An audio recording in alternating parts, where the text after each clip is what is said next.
자, 형용사절에 대한 이야기를 해볼게요. 그래서 형용사절, 다시 말해서 관계사에 대한 이야기를 정리해봐야 되는데요. 관계사는 사실은 한 5가지 정도로 분류가 되긴 해요. 근데 우선은 뭐 어법을 목표로 하는 건 아니니까 가장 흔한 관계대명사가 있겠죠. 네, 관계대명사. 이 관계대명사는 우리가 너무나 잘 알듯이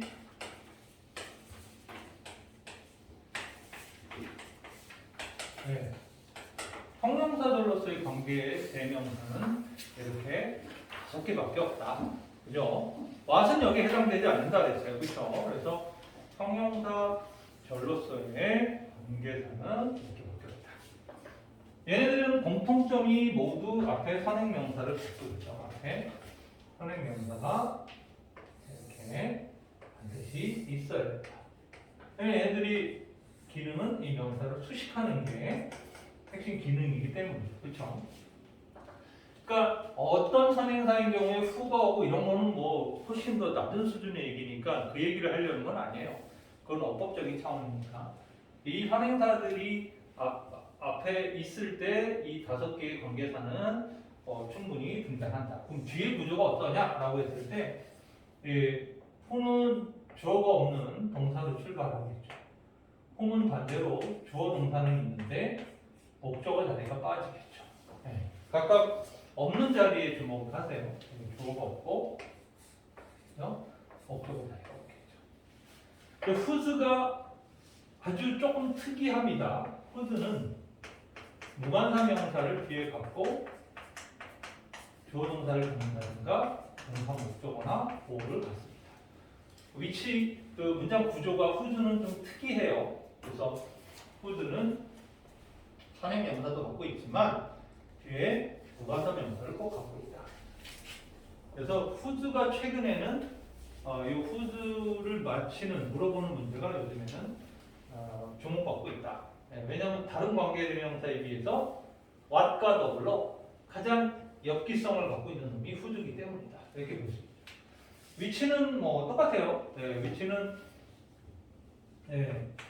주어가 없이 나올 수도 있고 주어는 있는데 목적어가 없을 수도 있다. 위치는 뭐 주격과 목적격이 동일하니까 주어가 없을 수도 있고 목적어가 없을 수도 있다. that도 마찬가지예요.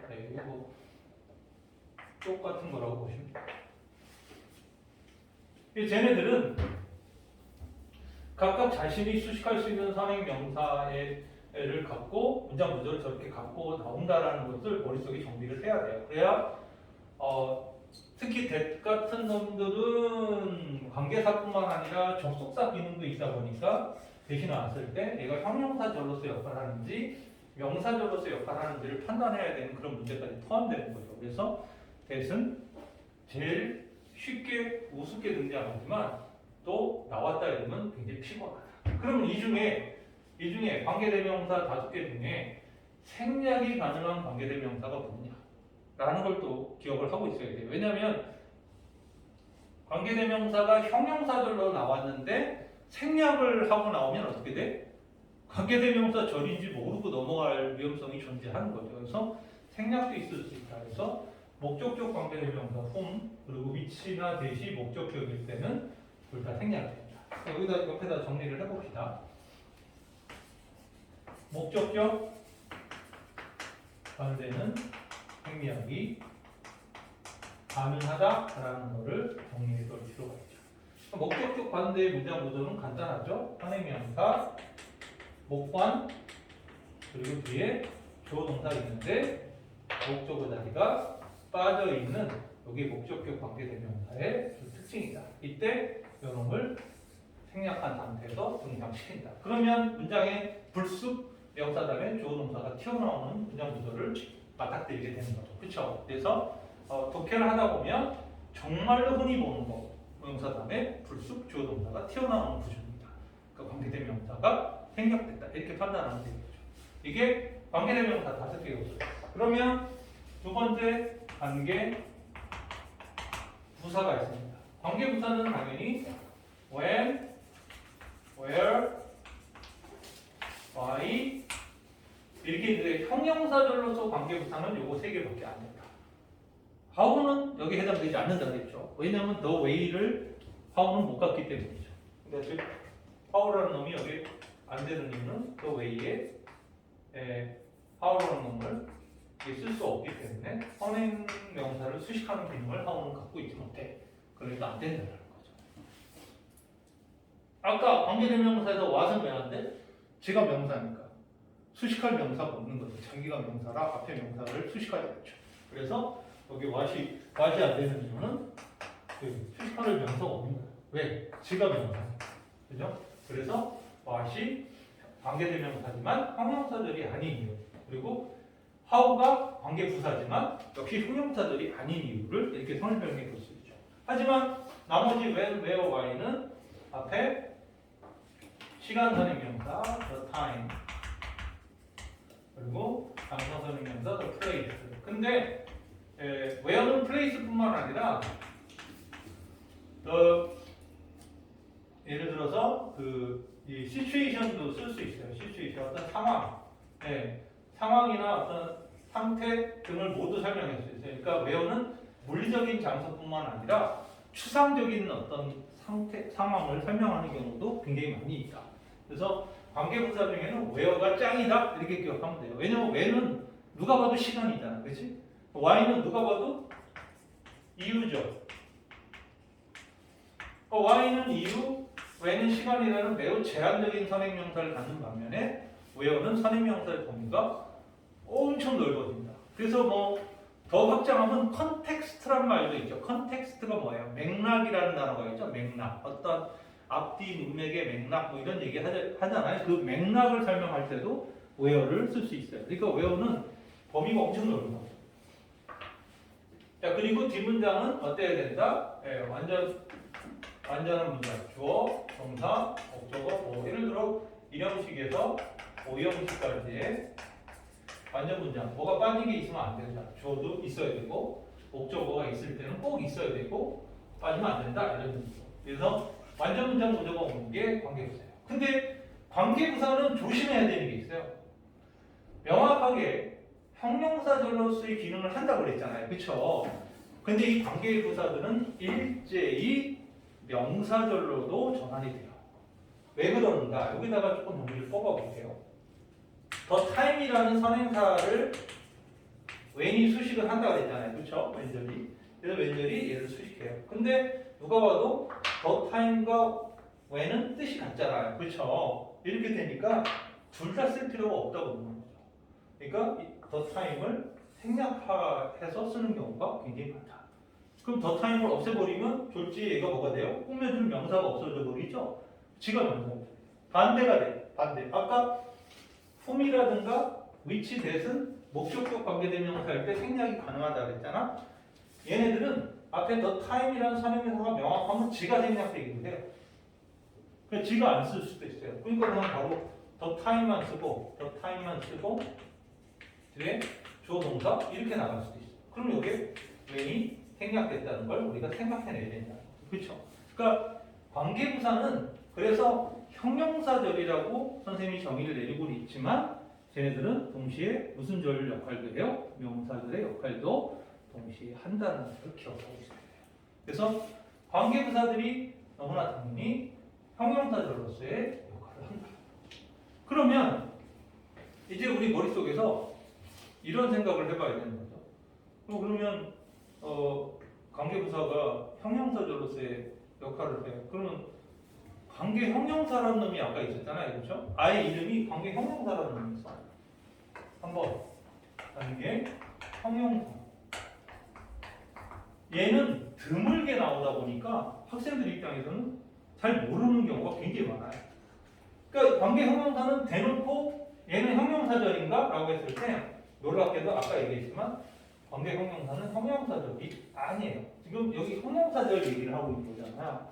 왜 아닌지를 잠깐 정리할 필요가 있겠죠. 관계 형용사는요. 지금까지 관계부사와 관계대명사들의 특징은 다 앞에 뭐가 있었어? 이렇게 선행명사를 이렇게 꼭 가지고 있어야 되는 거잖아요. 그래야 형용사절이 성립이 되는 거잖아. 형용사로서의 역할을 하잖아. 근데 관계 형용사는 앞에 선행명사가 대신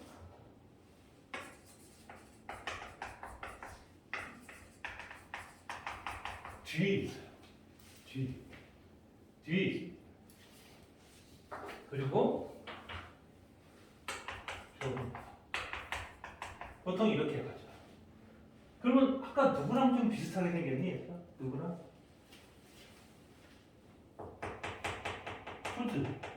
푸드도 뒤에 명사 다음에 주어 동사 이렇게 왔지? 얘도 원명사 주어 동사, 위치 명사 주어 동사. 뭐가 다르지? 딱 하나가 달랐지. 푸드는 선행명사가 있었지. 근데 얘는 뭐야? 없어. 알았지? 왜? 얘네들의 선행명사는 뒤에 있어서 그래. 그러니까 what 자체와 위치 자체는 형용사가 맞아. 요 단어 하나만 딱 뽑으면 얘 품사는 뭐야? 이러고 얘는 형용사. 이름이 관계 형용사잖아. 그치? 형용사인데 형용사 절 있잖아. 이 형용사 절. 이 전체의 절은 형용사절로서의 기능을 하고 있는 건 아니에요. 근데 굳이 따지면 명사가 뒤로 왔지만 따져보면 결국 이 명사를 수식하기 위해서 온 거니까 얘네들도 형용사절이라고 분류를 해도 이거는 사실은 큰 문제가 있는 건 아니다. 하지만 내가 왜 X를 찾냐면 전형적인 앞에 있는 선행명사를 꾸며주는 방식이 아니기 때문에 조심하라는 의미에서 표시를 한 거예요. 그러니까 얘는 어떻게 오느냐 이런 거죠. 이 gave me money he had 이 문장. 그는 나에게 주었다. 돈을. 그가 가진 돈을. 이랬을 때 여기 들어갈 말이 뭐야? 이러면 애들이 한참 고민하죠. 뭘 써야 되지? 잘 안 들어와요 사실은. 네. 굳이 생각할 수 있는 게 제일 쉽게 생각하는 게 older죠. 그러면 우리나라 말로 만들어줬어요. He gave me all the money he had. 그지? 그가 가지고 있는 모든 돈을 나에게 줬어. 그치? 근데 바로 요 기능의 역할을 하는 게 바로 what이. what은 이 표현하고 똑같아요. 위치 명사 혹은 명사. 아유 잘못 썼어. 뒤에다 써야 될 걸 앞에다 썼어. older 명사 뒤에 위치 그리고 뒤에 주어 동사 이렇게. 그러니까 what이라는 관계 형용사는 얘랑 얘가 합쳐져서 이 둘이 합쳐져서 what이란 한 단어가 된다. 이렇게 보시면 돼요. 아시겠죠? 그러니까 아주 특이한 놈이죠. 우리가 만나기 정말 쉽지 않은. 그래서 이 뒤에 있는 명사를 꾸며주고 있는 관계 형용사는 이 형용사를 별 중에서도 가장 엽기적인 놈에 해당된다라고 볼 수 있죠. 위치는 조금 더 쉬워요. 그러니까 뭐 they told me about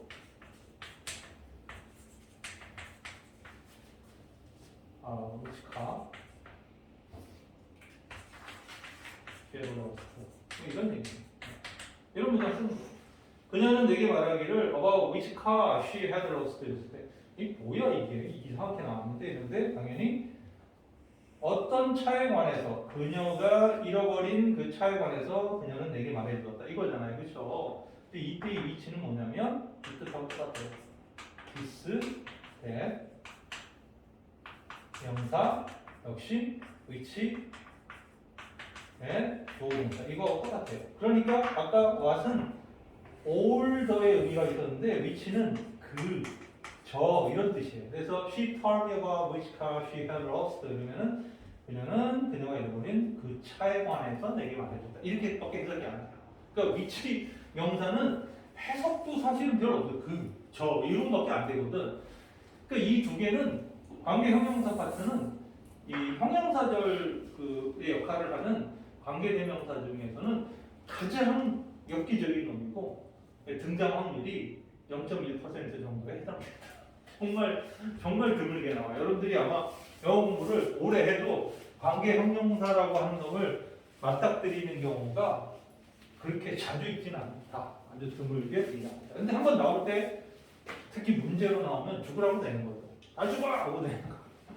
그리고 이거를 완벽하게 정리하고 있는 애들은 있었어도 이게 거의 잘 안 보니까 우리가 영어만 하면 사는 사람들이 아니잖아요. 선생님처럼 영어만 하고 사는 사람들은 얘가 머릿속에 정리가 되어 있겠죠. 그런데 여러분들은 수학 때 그리고 국어도 되게 할 게 많은데 나올 확률이 희박한 놈을 머릿속에 계속 저장하고 다니기가 쉽지 않죠. 네, 근데 영어 잘하고 싶으면 영어도 다 저장해야 된다. 그럼 이제 관계사들이 이렇게 쭉 나오는데 여러분들 당연히 네 번째 있었던 복합관계 대명사 있잖아요. 복합관계 대명사, 복합관계 부사 이런 애들 있죠. 이거 뭐죠? whoever, whomever, whosever,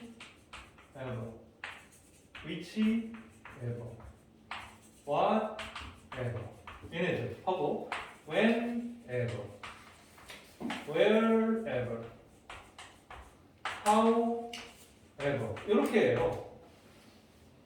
이렇게 8개밖에 없어요. 복합관계대명사와 복합관계부사는 이렇게 8개밖에 없다. 이 8개의 이 복합관계 대명사와 복합관계 부사는 모두 형용사절이 아니다라고 기억하라는 거예요. 아셨죠? 얘들은 형용사절이 아니다. 그러면 얘들은 무슨 절이냐? 이건 알고 넘어가야 돼. 최소한 얘들이 문장에서 무슨 기능을 하는지는 전체적으로 정리해야 되니까 이렇게 잘라 놓을 수 있어요. 이렇게 잘라서 이쪽에 위에 있는 요 5개는 명사 절의 역할과 양보의 부사절 역할 두 가지를 하고 얘네들은 그냥 부사절 일반 부사절 역할과 이게 부사절이에요. 그리고 양보의 부사절 역할 이렇게 두 가지를 해요. 얘네들이 무슨 역할을 하는지는 나중에 얘들 나왔을 때 정리를 좀 더 할게요. 그러니까 이게 우리가 형용사절이 포인트인 거니까 쟤들을 정리하려고는 아니고 여러분들은 머릿속에 선생님이 칠판에 이렇게 쭉 써준 거 있잖아요. 이렇게 쭉 써준 거를 여러분들도 친구들한테 쭉 써놓고 설명하는 레벨 정도는 되게 되지 않나. 여러분들 학교에서 뭐 멘토, 멘티 뭐 이런 거 하잖아, 그지? 그럴 때 이런 거 한번 날 잡아서 설명도 딱 해주고 그러면 설명 들은 놈이 이득일까? 설명 한 놈이 이득일까? 무조건 설명 한 놈이 이득이에요. 이거는 그냥 듣고만 있고 수동적으로 공부하는 사람들은요 아주 중요한 하나의 독약이 있는데 바로 그게 망각이죠. 망각. 기억상실이라는 독약이 주기적으로 째깍 들어와서 까먹습니다. 근데 내가 누군가에게 말을 하고 필기도 막 하면서 설명을 했잖아. 거의 안 들어요. 그래서 여러분들이 뭐 공부 뭔가 잘하고 싶어. 뭐 헷갈리는 게 있어. 그럼 공부를 해. 그런 다음에 옆에 놈 붙잡고 설명해줘. 너 이거 궁금하지 않아? 하나도 안 궁금해도 옆에서 앉혀놓고 설명해 주는 거야. 그러다 보면 걔는 뭔 소리인지 걔는 모르겠지만 나는 설명을 다 했잖아. 쫙. 그러면 내 머릿속에서 확실하게 각인이 되는 효과가 있어요. 그래서 이렇게 선생님들이 뭔가 많이 아는 것 같지 원래 그 사람들이 많이 아는 게 아니야. 하도 많이 똑같은 말을 떠들어놓고 잘 각인되어 있어서 그런 것 뿐이야. 직업병이야 얘들아. 직업병. 물론 뭐 출발 자체가 뭐 수학 실력이 아주 좋게 시작한 선생님도 있고 그지? 다 이게 차이가 있겠죠. 개인적인 차이가 있겠지만 어느 정도 시간이 지나면 차이가 없어져요. 사람들 사이에서 차이가 없어요. 그래서 경험이 많은 수학 선생님이 좀 좋을 수 있는 거예요. 왜냐면 많이 가르쳐 봤으니까. 이거 어떻게 하면 좀 더 애들한테 쉽게 설명하고 뭐가 중요한지 뭐 이런 것들에 대해서 좀 더 알고 있는 거죠. 뭐 어떤 직업이나 마찬가지지 않니? 그지? 좀 더 경험이 많은 사람이 좀 더 숙련공이 되는 거고 스킬이 더 좋은 사람이 될 수밖에 없죠. 그래서 우리가 형용사절이라고 이야기하는 이 관계대명사에 대해서 또 관계부사에 대해서 이렇게 좀 정리해봤어요. 물론 관계사는 조금 더 확장하면 더 4가지만 선생님이 써놨지만 5가지 있다고 했잖아요. 아까 그렇죠. 유사관계대명사라는 게 하나 더 있어요. 근데 그거는 절에서는 그렇게 핵심적인 역할을 하는 애들은 아니다. 그러면 우리가 여기에 이 이제 구문에서 관계사절이 거의 대부분이에요. 이 관계사절에 대한 이야기를 엄청나게 하고 있다는 걸 알 수 있습니다. 예. 먼저 272번부터 276번까지 하나, 둘, 셋, 넷, 다섯 문장 가볍게 좀 해석을 보여드립니다.